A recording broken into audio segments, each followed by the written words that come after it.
అధికారులను బెదిరించి దొడ్డిదారిన గెలిచిండు పల్లా రాజేశ్వర రెడ్డి. తీన్మార్ వలన ఓడిపోయినా కూడా పోరాటం ఆపిండు. ఎన్నడన్నా తల వంచినవా? పోరాటం ఆపలే, తల వంచుకోలే.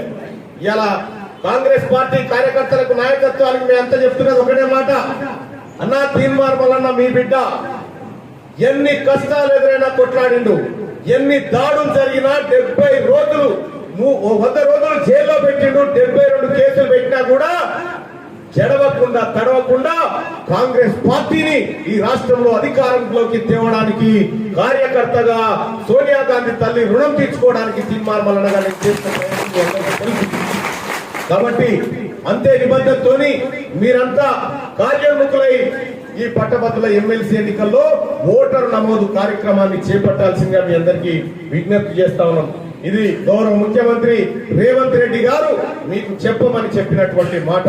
ఖచ్చితంగా రేవంత్ రెడ్డి గారి నాయకత్వంలో ఈ రాష్ట్రం అభివృద్ధి దిశగా పోతుంది. ఖచ్చితంగా ఇందిరమ్మ రాజ్యంలో పరకాల ఆత్మగౌరవం మరింత ఎత్తుకెదుగుతుందని చెప్పి రేవూరి ప్రకాష్ రెడ్డి నాయకత్వంలో నేను విశ్వసిస్తా ఉన్నా.